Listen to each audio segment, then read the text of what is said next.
Hola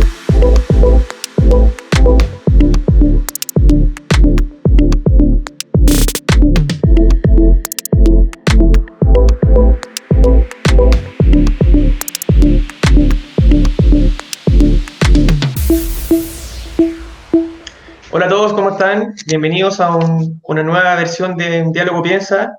Como ustedes saben, desde que inició la crisis del coronavirus, hemos tratado de convocar a distintos líderes de opinión. Hoy día nos acompaña Ignacio Walker, quien es abogado, doctor en ciencia política de la Universidad de Princeton, ex senador también por la región de Valparaíso, ex canciller también, y actualmente académico de la Pontificia Universidad Católica de Valparaíso. Y también, como siempre, Ignacio comentando temas de contingencia a través de los medios tradicionales. Y bueno, desde la vereda de ser actualmente oposición como uno de los grandes líderes de la democracia cristiana. Bueno, ¿Cómo estás, Ignacio? Encantado, muy bien, gracias. Cuarenteneando, igual que todos. Cuarenteneando mucho tiempo ya, ¿no? Estamos cumpliendo 3 meses de confinamiento. Bueno, ayer, de hecho, se decretó cuarentena para la región de Valparaíso, que comienza a regir mañana viernes a las 10. ¿Qué te parece a todo esto esa decisión? Bueno, a mí me parece bien. Yo nunca he sido partidario de la cuarentena total para el país que se planteó en algún momento. He estado siguiendo bastante de cerca a los expertos en Estados Unidos, en Europa, con la BBC, con el New York Times, etc. Hay bastante consenso que la cuarentena, el confinamiento tiene que ser flexible, targeteado en ciertos sectores, adultos mayores, en fin, ciertas enfermedades, pero la verdad es que ha costado mucho tener control sobre la pandemia en Chile. Yo creo que por 2 razones. Uno, porque ha habido señales bastante erráticas de parte del gobierno, y 2, porque hay gente muy irresponsable que camina por la calle como Pedro por su casa, ¿no? Que va a la feria sin mascarilla, que no conoce lo que es la distancia física, que no se lava las manos, cosas tan básicas y elementales como las instrucciones que tenemos en Chile y en el mundo en el último tiempo. Entonces, la verdad es que no hay lugar para la autocomplacencia en Chile, porque las cosas no se han estado haciendo lo bien que debieran en un país que tiene capacidad técnica, expertise científico, y por supuesto, digo todo lo anterior a partir de la base de que hay que cerrar filas con la autoridad sanitaria. En eso yo no me pierdo. Pero creo que ha habido señales bastante erráticas. Hace 3 semanas, 4 semanas, estábamos con la nueva normalidad, el retorno seguro, el cafecito y el mall. Bueno, Claro. Entonces dijo, ya, pues, me suelto las trenzas, ¿no? Sí. Y después vimos que era más compleja la realidad. Bueno, partimos de lleno, parece, en la conversación. Yo quería aprovechar de que estás tú, Ignacio, porque se ha hablado hemos tenido muchos diálogos, piensa, viendo hartas dimensiones, la dimensión ambiental, también tuvimos a Marcelo Ruiz viendo temas de hacinamiento, pero finalmente cuando uno quiera o no, uno esté o no de acuerdo con la política, al final quienes deciden, quienes toman las decisiones por nosotros, que tienen la responsabilidad de asumir el mando son precisamente los políticos. Entonces, para mí, a mí me parece imprescindible, mejor dicho, comentar de la contingencia política. Entonces, por ahí va mi pregunta. Yo estoy de acuerdo contigo en el tema de la cuarentena total, que fue a comienzos de la crisis, muchos sectores directamente dijeron cuarentena total. Y hoy día vemos incluso el caso de Argentina, que lleva más de 80 días con confinamiento, y hace 2 días tuvo el 25% de su examen PCR positivo. Entonces, parece que no es la panacea la cuarentena total, hay que comenzar a buscar soluciones intermedias, y no solo intermedias, sino además consensuadas. Y a propósito del consenso, Ignacio, te quería preguntar por el rol de la oposición, aprovechando que tú perteneces precisamente a esa vereda, porque hemos visto, yo creo que desde la crisis de octubre, pocas oportunidades donde todos los actores políticos se hayan sentado a conversar y hayan logrado propuestas consensuadas. Vimos, por ejemplo, lo que pasa en Portugal, que hay un discurso muy bueno del líder de la oposición portuguesa, que él dice que ellos tienen que ser soldados para la batalla contra el coronavirus y que la oposición va a estar disponible en todo lo que necesite el oficialismo para sacar esto adelante. ¿Tú crees que ha existido un ánimo constructivo en la oposición? ¿Cuál ha sido el rol de la oposición? ¿Hay alguna autocrítica al respecto? Bueno, yo parto de la base, como ya decía, que hay que cerrar filas con la autoridad sanitaria Y también hay que cerrar filas con la autoridad política. Y la autoridad política es el Ejecutivo y el Legislativo, ¿no? Y el liderazgo político no tiene sustituto. No se puede gobernar por parte de los expertos, ¿no? Entonces yo creo que consciente de que ha habido señales erráticas de parte del gobierno, no ha habido un buen manejo. Yo creo que la oposición tampoco hay que tirarla todo en un bulto, porque yo creo que en general ha habido una disposición constructiva de la oposición. Me explico. Aquí hay dos situaciones, ¿no es cierto? Después del 18 de octubre, el estallido social del 18 de octubre, y después del 3 de marzo, que es cuando se instala la pandemia en Chile. En el primer caso, a pesar de que inicialmente el Partido Comunista y sectores del Frente Amplio llamaron a evasión masiva, desobediencia civil, renuncia de Piñera, lo que es una conducta reñida con la democracia, porque yo soy de oposición, pero yo perdí el año 2017 y el presidente Piñera ganó con un 55% del electorado. Bueno, pero aparte de esos sectores, lo más importante fue el 15 de noviembre. El 15 de noviembre fue un acuerdo histórico, por la paz social y la nueva constitución, en que concurrieron desde la UDI, Renovación Nacional, hasta Revolución Democrática y Gabriel Boric, porque recordemos que Convergencia Social le quitó el piso, ¿no es cierto?, a Gabriel Boric. Bueno, y después Jorge Schaap se salió de Convergencia Social, se dividió el Partido Humanista, ya, ese tema yo no me hago mucho cargo porque eso va para allá, hacia la izquierda, pero la gran mayoría de las fuerzas políticas, de los partidos y del Parlamento, de izquierda y de derecha, con las excepciones que he mencionado, concurrió al acuerdo del 15 de noviembre, que es un tremendo acuerdo político. Es el mejor momento de la política chilena del último año, año y medio. Distinto es después del 3 de marzo, de la pandemia, donde yo creo que sí ha habido disposición de la Constitución. De hecho, se han aprobado prácticamente todos los proyectos que el gobierno ha mencionado, y ahí está faltando lo que más que un acuerdo nacional. Yo además soy muy respetuoso del concepto acuerdo nacional. Agosto de 1985, el acuerdo nacional hacia la plena democracia, convocado por el cardenal Fresno, al que concurrieron grandes fuerzas políticas desde Unión Nacional, ahí estaba Francisco Bulnes, Andrés Alamán, Fernando Maturana, hasta Lucho Mayra. Bueno, el acuerdo nacional, ese concepto dejémoslo ahí, agosto del 85, que fue clave. Hoy día estamos hablando de un plan de emergencia, ¿no es cierto?, para el tema de la pandemia del COVID-19 y la reactivación económica. Y yo creo que, al parecer, estamos avanzando, estamos cerca. Ya el Partido Comunista dijo que no participaba, la mayoría del Frente Amplio dijo que no participaba, el Partido Radical se excluyó, pero hay fuerzas como el Partido Socialista, el PPD, la Democracia Cristiana, que yo confío que podamos ser capaces de lograr un acuerdo sobre este plan de emergencia. No un gran acuerdo nacional político, omnicomprensivo, pero sí para hacer frente, ¿no es cierto?, al COVID-19 y a la reactivación económica. Bueno, justo de hecho hoy día se mencionaba que está llegando a un acuerdo ya a un piso de 12.000 millones de dólares entre economistas de distinta sensibilidad política, lo cual ya es un avance gigantesco. Bueno, y volviendo también al tema de la oposición, tú has dicho también, y muchos analistas políticos, que es incorrecto hablar de la oposición porque estaríamos ante varias oposiciones. De hecho, tú mismo ahora en tu exposición decías, no quiero meterme en lo que dice el Partido Comunista o parte del Frente Amplio, porque ellos están más a la izquierda. También tomando alguna propuesta tuya, recuerdo una columna hace un tiempo con Burgos y también una entrevista tuya, donde tú señalabas que a ti te gustaría una alianza política entre el laísmo y Evópoli. ¿Tú crees que exista un espíritu para lograr hacer algo de ese tipo? Bueno, la columna esa se llamaba La DC después de la pandemia, ¿no es cierto? Estamos hablando ya del futuro, de las coaliciones políticas, de las coaliciones de gobierno. Escribimos esa columna con Jorge Burgos cuando en el país se discutía, junto con la pandemia y en el plano político, el rol de la oposición, si daba el ancho o no daba el ancho. ¿Te acuerdas la declaración, ¿no es cierto?, del presidente Ricardo Lagos, de que no estaba a la altura, de cuántas oposiciones había? ¿Tú te acuerdas las declaraciones de Francisco Vidal? En ese contexto, nosotros escribimos ese artículo diciendo que desde el punto de vista del futuro, de las coaliciones políticas, ¿no?, que este no era el momento de la unidad de la oposición, que es más bien una consigna, porque hay muchas oposiciones con posturas muy diferentes, sino de la diferenciación. En el sentido que cada partido, ¿no es cierto?, tiene que reconocer su propio electorado, su propia historia, ¿no? y pensando en el país. Entonces, ¿qué es lo que hay hoy día? Hoy día recordemos que en Chile hay 26 partidos políticos inscritos legalmente. O sea, mucha dispersión y fragmentación. Sí. 16 de esos partidos son de izquierda.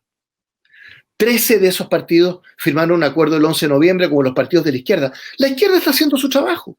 Se está reagrupando en la izquierda y las izquierdas. La del PC, la del Frente Amplio, la de la Convergencia Progresista, la de los Humanistas y Verdes. Ya, eso es lo que está haciendo la izquierda. Reagruparse como partidos de izquierda. Lo que yo digo. La Democracia Cristiana, mi partido de toda la vida, no es un partido de izquierda. Mira qué fácil. 2 más 2 son 4. La Democracia Cristiana no es un partido de izquierda. Menos es un partido de derecha. Entonces, sin complejos izquierdistas y derechistas, la Democracia Cristiana tiene que asumirse como lo que hemos sido 80 años. Un centro reformista, no anodino, no tierra de nadie, un centro con mucha personalidad, que hizo una revolución en libertad, que hizo la transición a la democracia, encabezada por Elwin, que se cumplen 30 años ahora, desde que asumió Elwin y recuperamos la democracia. Entonces, yo siento que la mayor contribución de la Democracia Cristiana en Chile no es izquierdizarse, porque hay 13 partidos políticos de izquierda, y no somos de izquierda, no, sino que tratar de ser el partido de la clase media. ¿No? En ese sentido, el partido de un centro reformista, de los sectores independientes, del voto moderado, que fue el que le dio el triunfo a Sebastián Piñera. Porque alguien piensa en Chile que la derecha tiene un 55% del electorado. Jamás. Entonces, muchos de esos votos independientes, moderados, de centro, sectores medios, ante la izquierdización que vivimos en la nueva mayoría. Yo publiqué un libro ahí que se llama La Nueva Mayoría, Reflexiones sobre una derrota, ¿no? Porque hay que llamar las cosas por su nombre. Bueno, la Democracia Cristiana con otros, con Ciudadanos, por ejemplo, de Andrés Velasco, con el Partido Socialista, PPD, Partido Radical, que estén disponibles, en la medida que estén disponibles, tenemos que ir reconstruyendo un espacio político en lo que Ernesto Otone llama un sujeto reformador, que es un poquito académico, pero todos sabemos de lo que estamos hablando.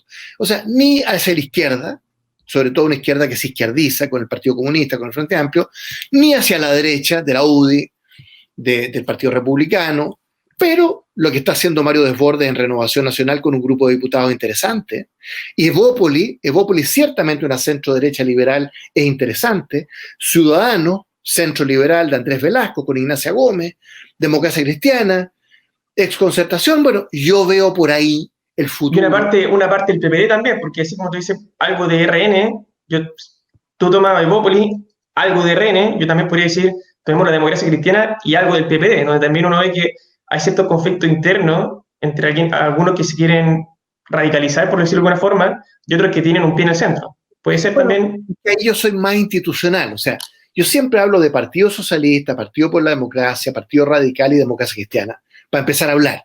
La exconcertación. Yo me he definido por ahí como el último concertacionista. ¿Ah? De hecho, estoy terminando un libro sobre la transición y la concertación. Bueno, pero eso es como el espacio político en el que yo veo a la Democracia Cristiana jugando un rol de liderazgo en los próximos 5 o 10 años.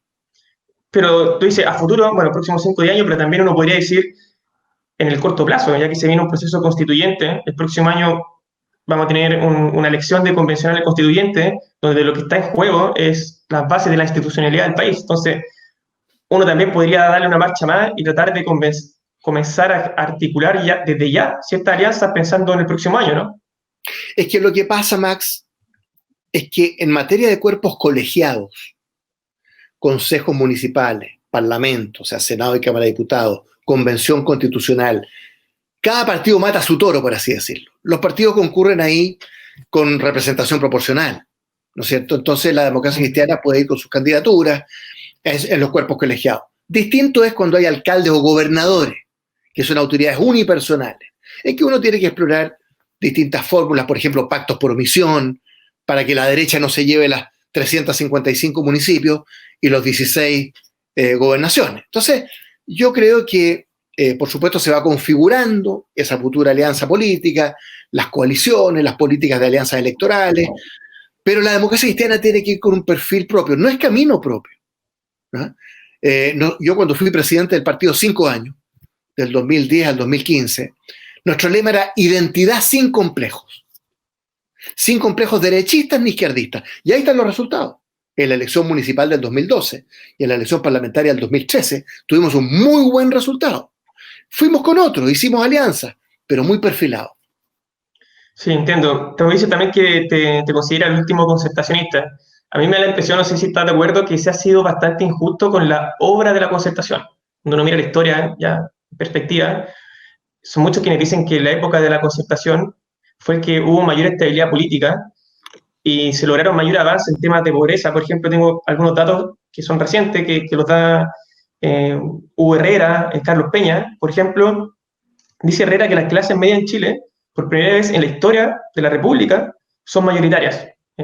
También que también nombra un dato bien interesante, que entre 1960 y el año 2000, Chile logró erradicar la desnutrición infantil de un 37% a un 2,9% en niñas y niñas menores de 6 años. Carlos Peña dice algo parecido. Dice, por ejemplo, que el 49% en 1989, el 49%, según las mediciones de esa época, de los chilenos vivía bajo la línea de la pobreza, que eso llevaba a estadísticas actuales es más de un 60% de pobres, y que hoy en día esa cifra bajó a menos de un 9%. Entonces, cuando uno empieza a ver los datos, ciertos hechos, ciertos indicadores, tanto de la época como actuales, uno se da cuenta que hubo un progreso económico no menor, que las generaciones de hoy, de los años 90, por ejemplo, viven en muchas mejores condiciones del año 60 también.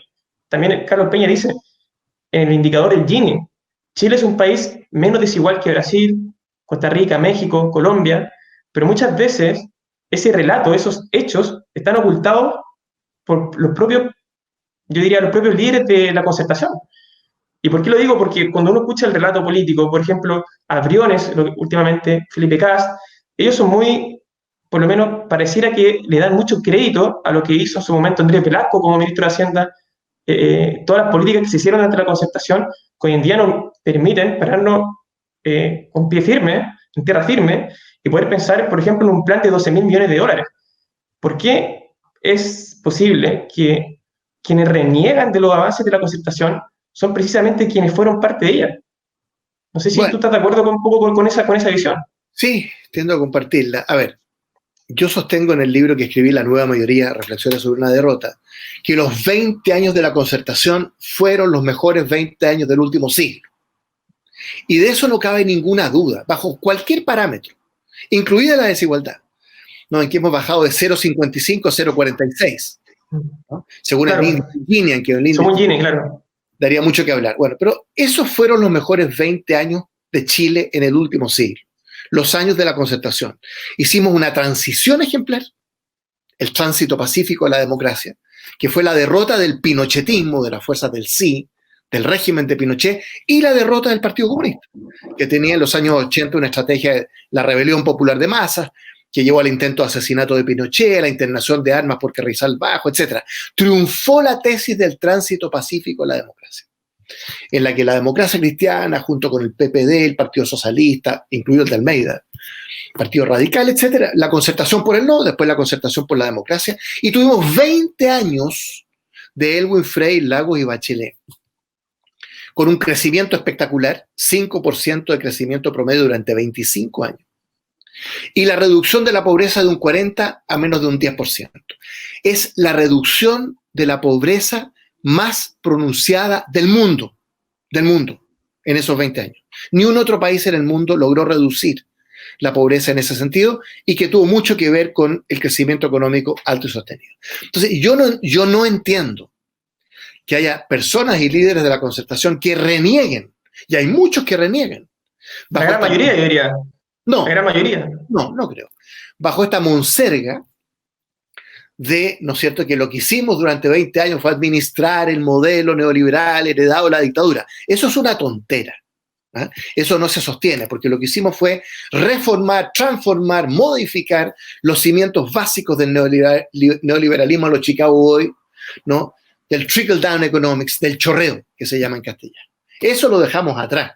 Y empezamos con políticas públicas activas en el campo social, rol regulatorio del Estado, etcétera, etcétera. Ahora, yo no soy nostálgico, yo no quiero un quinto gobierno de la Concertación, porque eso cumplió un periodo. Pero lo que sí constato, y esto es lo preocupante, en que en los últimos 10 años de alternancia en el gobierno, bien, Piñera, Bachelet, Piñera, se perdió la visión estratégica. Porque lo que hicimos en esos 20 años en la transición, y ese es el libro que voy a sacar ahora, que es sobre Elwin, la transición y la concertación, fue pensar a Chile en el mediano y largo plazo. Ahí estaba Edgardo Benninger, Alejandro Foxley, bueno, Enrique Correa, por supuesto Patricio Elwin, los presidentes, Frei, Lagos, Bachelet. Pensamos Chile estratégicamente, en 20, 30 años, ¿no? Y eso hay que retomarlo. Dejamos de pensar Chile estratégicamente en los últimos 10 años. Hay que volver a pensar Chile estratégicamente hacia el mediano y largo plazo. Ese es el desafío. Oye, Ignacio, ¿por qué crees que se da ese fenómeno? Porque jugará un rol las redes sociales. A mí me da la impresión a veces que los políticos están más pendientes de lo que se habla en Twitter, que a veces recorrer su distrito, a veces ver qué es lo que piensa el ciudadano de pie. Y me impresiona mucho la influencia que tienen las redes sociales, tanto para el oficialismo, para el gobierno. Yo creo que lo hemos visto mucho en la última semana. Quizás en política en base a la opinión de redes sociales y también por la oposición, porque a mí me da la impresión de que quienes se han dejado llevar un poco por el éxtasis de los grupos más extremos de izquierda, lo hacen precisamente porque es un sector que si bien tiene poca representación popular en votos y al parecer también poca adherencia en la encuesta, también es un sector que hace mucho ruido.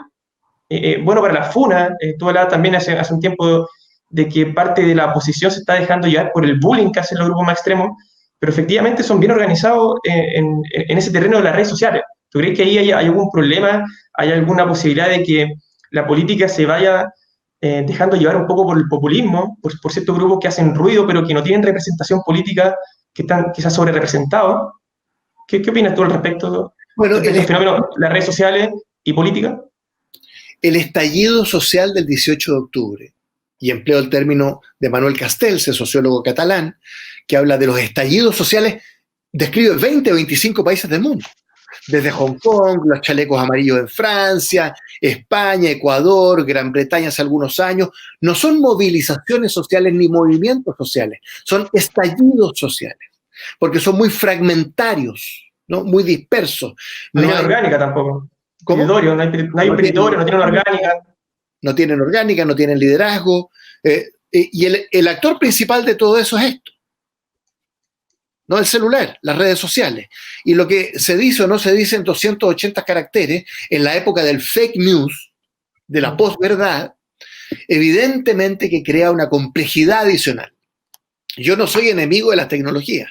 Yo no sé qué haría sin esto, o sin este notebook en el que estamos conversando, ¿no? Pero distinto es ser ingenuo y desconocer que hoy día hay una forma de relacionarse muy distinta de la que conocimos tradicionalmente con actores sociales, actores sindicales, empresariales, partidos políticos, que conducían, que lideraban, que dirigían. Hoy día todo es más disperso, más fragmentario. Y esta explosión social además va acompañada de un elemento que no conocíamos, pero que está presente en muchas democracias y semidemocracias como Hong Kong, que es la violencia, ¿no? La expresión de la violencia. Que eso es completamente inaceptable desde el punto de vista de un Estado democrático de derecho, ¿no? En que uno tiene derecho a reunirse pacíficamente en el espacio público, pero sin violencia, ¿no? Porque el Estado es el monopolio de la fuerza, el monopolio de la violencia. Por eso las Fuerzas Armadas y de Orden son armadas, tienen ese mandato de la sociedad. No podemos permitir la privatización de la violencia, que es lo que vimos después del 18 de octubre. Y peor que la privatización de la violencia, que ya venía hace muchos años, microtráfico, narcotráfico, crimen organizado, delincuencia común, a la que ahora le sumaste barras bravas, anarquistas, lumpen, según la opinión de los expertos, no estoy diciendo nada novedoso, esa violencia que es contra la democracia. O sea, la gente que copa la zona cero, que construye barricadas, que destruye la propiedad pública y privada, que destruye el metro, una empresa del Estado que transporta a 2,8 millones de personas al día. ¿Alguien me va a decir que esa violencia va contra los súper ricos o el gran capital? Por favor. va contra la señora Juanita. Es la privatización del espacio público. Son aparentemente críticos del neoliberalismo, pero ellos privatizan el espacio público. No, esto es mío. Usted no pasa por la Plaza Italia si no paga peaje. ¿Y quién paga peaje? ¿Los súper ricos, el gran capital? No, la señora Juanita, que no puede transitar por la Plaza Italia. O el taxista que conduce a una persona, que es un mundo de trabajo, de esfuerzo. Pero lo peor, Max, termino con esto, esta parte. Lo peor no es quienes ejercieron la violencia, la destrucción de la propiedad pública y privada, las barricadas. Lo peor es la abdicación de sectores intelectuales y políticos que miraron al techo y siguen mirando al techo, con una tremenda ambivalencia y ambigüedad respecto de la violencia. Lean la columna de Edmundo Pérez Lloma hoy día en la página A2 del Mercurio, que se llama Contra el odio, a partir de que su padre, don Edmundo Pérez Zukovich, fue asesinado en 1971 por la extrema izquierda, por la vanguardia organizada del pueblo. Y todo empezó en una cadena de odio y de violencia que condujo al quiebre del 73. Es lectura obligatoria hoy la columna de Edmundo Pérez Lloma en la página 2 del Mercurio. La columna del 11 de junio, digamos, porque está un poco desfasado. Claro, pero para que la gente... Columna del 11... Columna del 11 de junio en el Mercurio, página 2. Lectura obligatoria. Perfecto, Ignacio. Pasando a otro tema también, aprovechando también que tú fuiste ex canciller y que nos puedes dar un análisis también político, no solamente lo que pasa en el país, sino también en el contexto internacional. Bueno, a nivel interno se habla de que en algún momento, que este no es el momento, como tú dices, pero que en algún momento habrá que pasar factura, a ver si hubo o no responsabilidad política. Pero a nivel internacional, ¿cuál crees que tú que va a ser el panorama una vez que retornemos a la normalidad? Porque hay varios que dicen, oigan, acá hay un hecho que si bien todavía no lo atendemos con tanto ímpetu, en algún momento vamos a tener que juzgar el rol de Estados Unidos, de China particularmente, donde existe más o menos consenso de que se ocultó información, de que si se hubiese actuado de manera transparente, se puede haber evitado muchas muertes a nivel mundial. ¿Tú crees que se tiene que pasar factura a nivel internacional, que ocurra un momento de tensión de política internacional, que si bien lo vemos hoy en día, aún no agarra ese fuego, si lo podemos decir, esa intensidad que algunos analistas internacionales sugieren que podría ocurrir en el corto plazo? Bueno, el accountability, la obligación de rendir cuentas, es un principio de la democracia, ¿no es cierto? Y eso, por supuesto, está siempre presente. Ahora, yo quiero decir lo siguiente. El mundo que viene ya comenzó. O sea, hoy día estamos en una teleconferencia, que hoy día es la norma, no la excepción. Hasta hace 3 meses la excepción, hoy día es la norma. Hoy día estamos en el teletrabajo. Yo soy académico, Universidad Católica de Valparaíso, Zoom, estamos en el Zoom, en el teletrabajo, en todas estas nuevas tecnologías. Eso ya comenzó. O sea, el nuevo mundo que viene ya llegó, desde el punto de vista de la vida cotidiana de las personas, que ya se rige por otros parámetros. Pero en segundo lugar, desde el punto de vista de las relaciones internacionales, lo que viene, no en el mundo de la post-globalización, porque la globalización no muere con este episodio, al contrario, la pandemia, Daniel Innerarity habla ahora de la pandemocracia, la pandemia es un fenómeno global, ¿no? Bueno, pero lo que viene principalmente es la pugna hegemónica entre Estados Unidos y China, ¿no? Hay un libro excelente de Graham Allison hace 2-3 años que se llama Destined for War, destinado a la guerra, que es sobre el dilema de Tucídides, ¿no? Entre Atenas y Esparta en el siglo V a.C., sobre la guerra del Peloponeso, que redibujó el mapa de Grecia, una potencia hegemónica, Esparta, que fue desafiada por otra potencia hegemónica, Atenas. Bueno, te voy a dar un dato que da Graham Allison que es bien impresionante. En los últimos 500 años de nuestra era, la modernidad, en los últimos 500 años, de los 16 conflictos hegemónicos que ha habido en el mundo, o sea, desde el siglo XVI, XVII, el Tratado de Westfalia, las guerras de Luis XIV, Bonaparte, hasta el día de hoy, de 16 conflictos hegemónicos, 12 han terminado en guerra, en una guerra hegemónica. Solo 4 han terminado de manera pacífica. Por ejemplo, Estados Unidos y Gran Bretaña a comienzos del siglo pasado, ¿no? Una potencia existente, Gran Bretaña, la Pax Británica, una potencia hegemónica nueva, Estados Unidos, la Pax Americana, que eso termina pacíficamente. Entonces, ¿en qué va a terminar la confrontación entre China y Estados Unidos? No sabemos. Países como Chile, que tenemos un soft power, ¿no es cierto?, un poder blando, por así decirlo, con muchos otros países del mundo, Europa, los países de la Commonwealth, abogaremos por una coexistencia pacífica entre Estados Unidos y China. No nos vamos a dejar llevar por esta confrontación entre Estados Unidos y China. Bueno, esto tiene mucho el sello de Donald Trump, y ahí viene el segundo gran conflicto que viene, que es el nacionalismo y el populismo, ¿no? A propósito, los países en que más ha crecido la pandemia del COVID-19 en los últimos 2 meses son Estados Unidos, Gran Bretaña, Brasil y Rusia. ¿Qué tienen en común Donald Trump, Boris Johnson, Jair Bolsonaro y Vladimir Putin? Que son expresiones del populismo nacionalista que emerge. Entonces, lo primero es la pugna hegemónica entre Estados Unidos y China, que es muy inconveniente para el mundo, y yo creo que para ellos también, pero en fin. Y lo segundo es este nacionalismo populista, que también está Modi en India, la democracia más grande del mundo, donde hay un nacionalismo religioso que pone en peligro algunas de las bases de la Constitución del 47 en la India, una democracia parlamentaria. Bueno, Víctor Orbán en Hungría, Erdogan en Turquía, Duterte en Filipinas, esta plaga del nacionalismo populista de derecha o de izquierda. Porque ahí está Nicolás Maduro, una dictadura corrupta en Venezuela, Andrés Manuel López Obrador en México, vaya tratamiento de la pandemia que ha hecho, que es un nacionalismo populista de izquierda. Esa es la segunda plaga que viene. Y nosotros estamos libres de eso porque uno ve la encuesta de los lunes y ve que los principales preferencias presidenciales también rozan un poco en ese fenómeno. Cuando uno ve, por ejemplo, bueno, no me gusta mucho dar nombre, pero ya que estamos en esta, no sé, cuando ve Jadwe, por un lado también está Lavín, que agarran puestos de avanzada, José Antonio Kast también por una parte, ciertos candidatos que son expresión del Frente Amplio, Beatriz Sánchez. ¿Estamos nosotros ajenos a ese fenómeno o lo estamos ya comenzando a vivir en carne propia? No, ningún país está ajeno a ese fenómeno, y esto depende mucho de la solidez de las instituciones y el tipo de convivencia, ¿no? El mejor libro del año antepasado en el mundo, del punto de vista de la casa de los países. No, ¿cómo mueren las democracias? ¿Cómo es la democracia? El de Steve Levitsky y Ziblatt, ¿no? De la Universidad de Harvard, ¿Cómo mueren las democracias? El otro gran libro, el que tú dices cómo fracasan las naciones, pero el tema es el mismo, las instituciones. Sí. Las instituciones.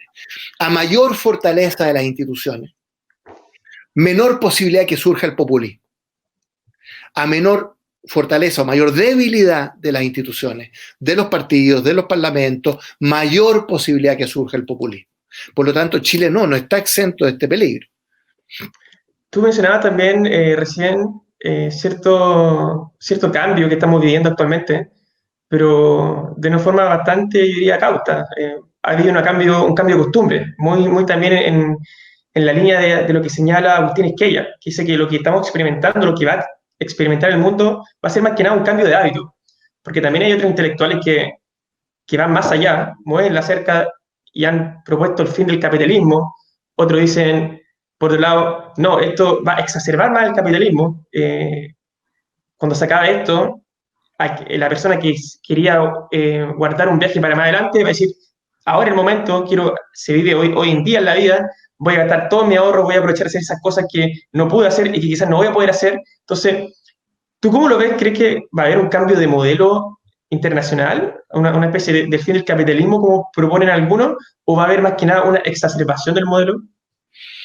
Bueno, el mundo no va a ser el mismo que el de antes, ¿no es cierto? Esa es la afirmación que uno puede hacer. Ahora, yo soy muy escéptico de todas estas afirmaciones, el fin de la historia, Francis Fukuyama, en los años 90, ¿no es cierto? El fin del capitalismo, se dice ahora mentira, el capitalismo lleva 500 años de historia, el capitalismo mercantilista, después el capitalismo liberal, ha demostrado una tremenda capacidad de adaptación en el siglo XX, imagínate, con Keynes, con el estado de bienestar, etcétera, etcétera.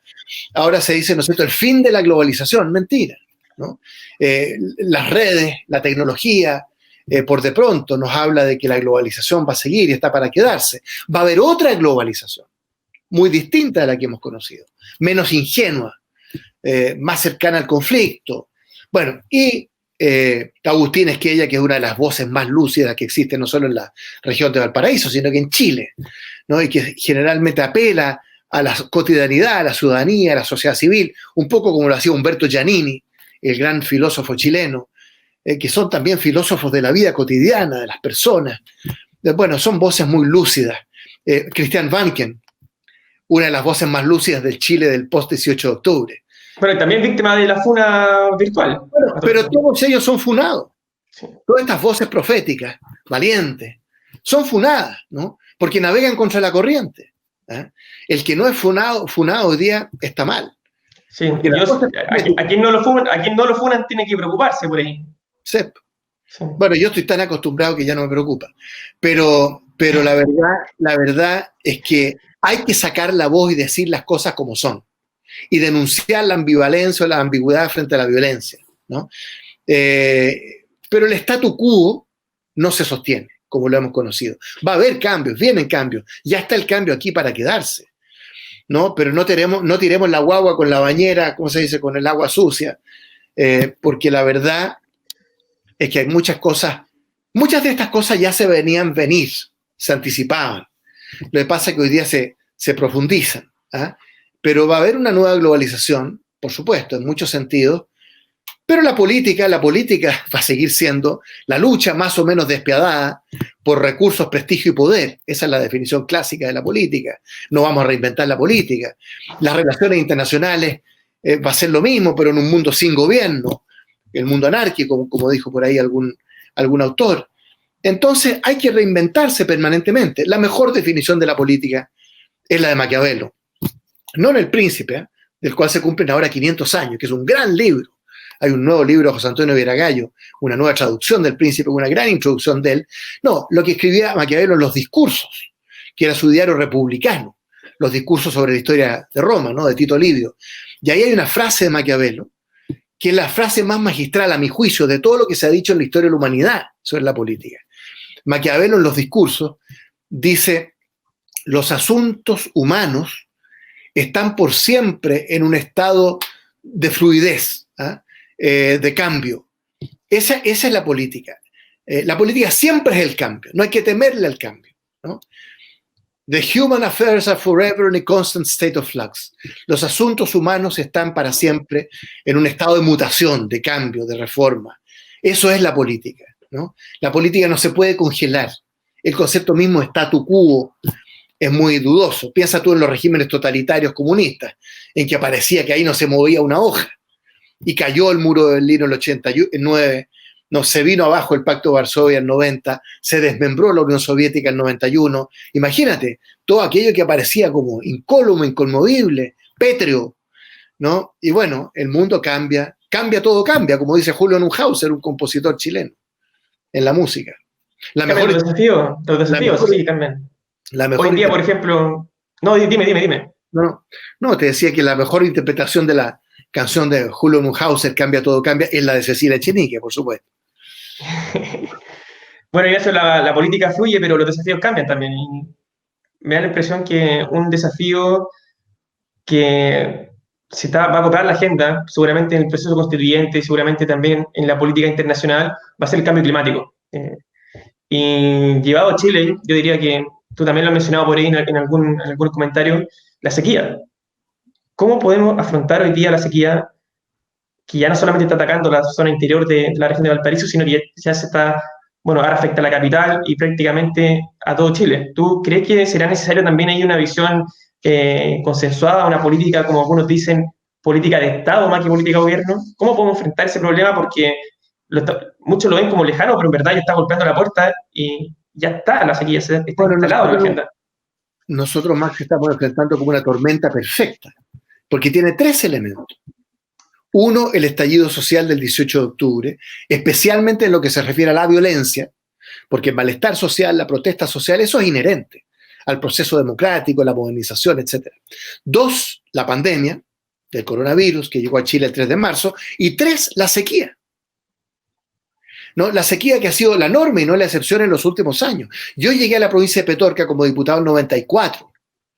Recuerdo la gente casi llorando en el Valle de Longotoma, en La Ligua, al ver la sequía absoluta. Bueno, leía un discurso de Frei Ruiz Tagle el año 99, al final de su gobierno, que decía esta es la peor sequía de la historia de Chile. Y lo mismo decía Frei Montalva en el año 66-67, con la gran sequía de los años 60. O sea, la sequía pareciera ser un efecto, por supuesto, del cambio climático, del calentamiento global de la Tierra. No es que no existan los frentes que antes llamábamos de mal tiempo, ahora son como de buen tiempo, pero están los contraciclones, dicen los expertos, que impiden que lleguen a la zona central. Por suerte del Biobío al sur ha llovido, pero de Atacama al Maule, esto es una tragedia, ¿no?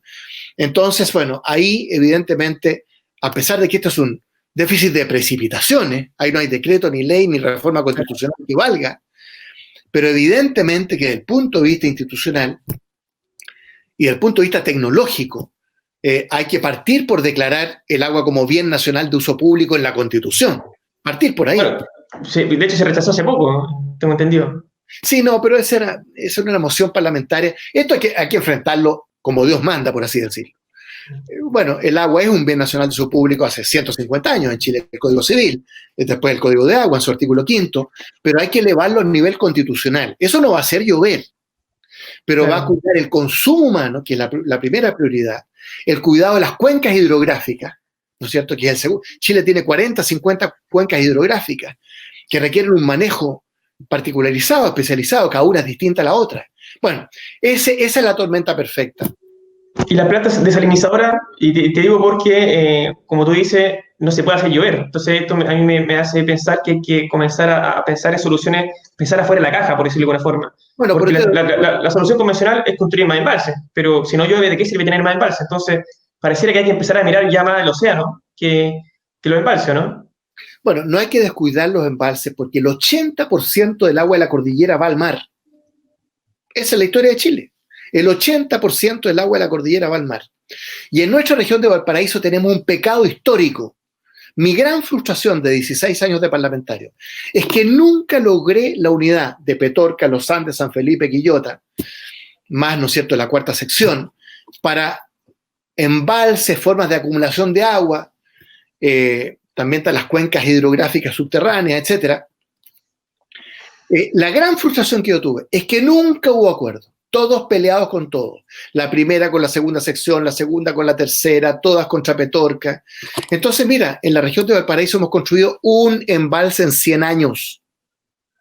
Chacrilla, en Putaendo, en el Valle de Putaendo, con el presidente Piñera y la presidenta Bachelet, que va a regar ahí como 7.000 hectáreas, 3.200 regantes. La única obra de acumulación de agua. Bueno, el embalse Catemo iba esperando. No, pero el embalse Catemo, este gobierno lo tiró para atrás. Sí. El gobierno de la presidenta Bachelet con Alberto Undurraga lo dejó priorizado. Este gobierno lo tiró para atrás, el embalse Catemo. Bueno, pero en fin, más allá de la región de Valparaíso, que da pena porque la región de Coquimbo, ¿cuántos embalses hizo la región de Coquimbo? Con Renan Fuentealba, el intendente, y se pusieron de acuerdo todos los agricultores. Aquí en la región de Valparaíso, todos peleados. Todos los grandes, ¿eh? Son 4 o 5 familias, si yo conozco bien esa historia. Oye, Ignacio, ya una última pregunta ya para ir terminando. ¿Cómo ves tú el tema de la pandemia que también ha dejado en mal pie digamos, el tema de los consensos, también la polarización política? Pero también hemos visto que últimamente han habido ciertas medidas que son bien drásticas, por decirlo de alguna forma, por ejemplo, el límite de la reelección, que viene un panorama electoral ahora. El escenario cambió completamente. O sea, se nos van 96 alcaldes, no sé cuántos diputados, senadores. Parece ser que va a haber una renovación política importante. ¿Tú crees que eso puede tener un efecto positivo o negativo? ¿Cómo lo ves tú ese tema? A ver, yo te decía que hoy día tenemos 26 partidos legalmente inscritos, ¿no? Eso ya es un problema. Fraccionamiento, fragmentación. Eso hay que simplificarlo y ahí están las leyes, en fin, podríamos hablar otro día. Enseguida hay 8 o 10 elecciones entre este año y el próximo. Entre plebiscitos, elecciones municipales, concejales, alcaldes, consejeros regionales, gobernadores, diputados, senadores, presidentes, 10 elecciones entre este año y el próximo. Muy desafiante. Bueno, y en el tema de la reelección, yo tengo que decir como cientista político, tú me presentaste como doctor en ciencia política, o sea, es mi opinión profesional, que no es una buena solución los límites a la reelección. Me explico.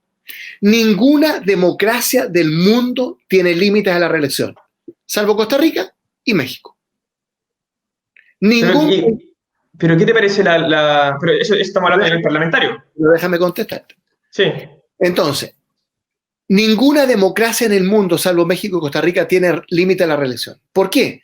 Porque el principio es la soberanía popular. ¿Por qué le voy a impedir yo a la gente en Quillota, en la comuna de Quillota, que reelija por 7ª vez al alcalde, el doctor Luis Mella, que fue elegido con un 70% de los votos en la última elección, ¿no? Y que es un tremendo alcalde y un líder que ha modificado y transformado Quillota en 30 años. El alcalde mejor evaluado en todas las encuestas. En todas las encuestas. Pero bajo esa lógica uno podría decir también que la elección de gobernadores o la elección de presidente de la República debe admitirse una reelección indefinida. No, entonces, ¿por qué no? No, por una razón muy sencilla. Porque el Chile tiene un sistema tan hiperpresidencialista, tanto poder para el presidente, que una reelección indefinida sería instalar una monarquía, no una presidencia, ¿no? Entonces, los pesos y contrapesos, como tú bien sabes, los checks and balances en una democracia presidencialista son más importantes que nunca. Por eso en Estados Unidos, que no tenía límite. Roosevelt fue elegido 4 veces, pero justamente después de Roosevelt se estableció no más de 2, ¿no? 4 periodos y puede ser reelegido. Por lo tanto, yo creo que hay que limitar el presidencialismo chileno. Con Edgardo Benninger escribimos un artículo hace muchos años, antes que él muriera, en que defendíamos un presidente por 4 años sin reelección y elecciones simultáneas de presidente y parlamento. Ahora, dicho todo lo anterior, yo sé que con diputados, senadores, hay una crisis de representación, de confianza. Bueno, tal vez por una vez era importante limitar esa reelección, las normas de derecho público rigen in actum, y por lo tanto ya, eso se aprobó. ¿Ya? Y se aprobó mal, o sea, se aprobó aquello que los senadores no querían aprobar. También ahí... Se redactó mal, entre otras cosas. Sí. Bueno, ese es otro tema. Yo estuve 16 años en el Parlamento, me duele cómo se están haciendo las cosas. Imagínate cómo el Parlamento declara admisibles leyes que son absolutamente inadmisibles, inconstitucionales. Bueno, la presidenta del Senado, la presidenta del Senado ya dijo hace un par de días que ella sería capaz de atentar contra la Constitución. Tú dijiste que no había que personalizar. Ese es tema para otro día porque daría para mucho. Sí. Ignacio, muchas gracias. Ya, digamos, se me pasó volando el tiempo, casi 50 minutos. Ha sido un agrado hablar contigo de este tema. Se me quedaron algunos ahí en el cajón. Otro día seguramente vamos a poder conversarlo, habrá mucho tiempo. Te agradezco tu tiempo también. Y para terminar, ya lo último, ¿alguna recomendación de algún libro, alguna película que estés viendo? Pero sí, para la gente... Mira, ¿sabes lo que estoy viendo ahora? Lo que recomiendo a la gente. Yo hago gimnasia en la máquina todas las mañanas, 50 minutos. En la elíptica, ¿no? No, trato de caminar. Bueno. Ya. Sí, pero máquina. Y me pongo mis audífonos. Aquí están mis audífonos. Me voy a YouTube. En YouTube me voy a BBC, la BBC. Yo soy adicto a la BBC. Y ahí me voy a documentales históricos. Atenas, Roma, medioevo, los papas, los imperios, el Renacimiento. Me tiene trastornado. Así que los que están haciendo ejercicio tienen YouTube, que es gratis además. Y ahora estoy empezando a leer una biografía sobre Agustín de Hipona, San Agustín, que es uno de mis personajes preferidos en la historia. Entre muchos otros libros, ayer terminé de leer un libro de Enrique Barros sobre el semipresidencialismo, que yo estoy postulando en Chile, un presidente distinto a un primer ministro. Bueno, estoy leyendo una biografía de Freud, que no tenía mucho conocimiento de Freud, muy interesante, el padre del psicoanálisis, del inconsciente. Bueno, estoy leyendo también el libro Patricio Zapata, La casa de todos y todos sobre la nueva Constitución. Bueno, tengo una cantidad, si en este tiempo de cuarentena hay que aprovechar. ¿Y Netflix? Nada de Netflix. Sí, claro, en las noches con Cecilia vemos alguna película, alguna serie. Ya, pero generalmente libros y música, o sea, libros y documentales. Pero ojo con YouTube, gratis, YouTube, BBC, documento histórico, fascinante. Muchas gracias, Ignacio. Nos estamos viendo, un abrazo. Gracias a ti.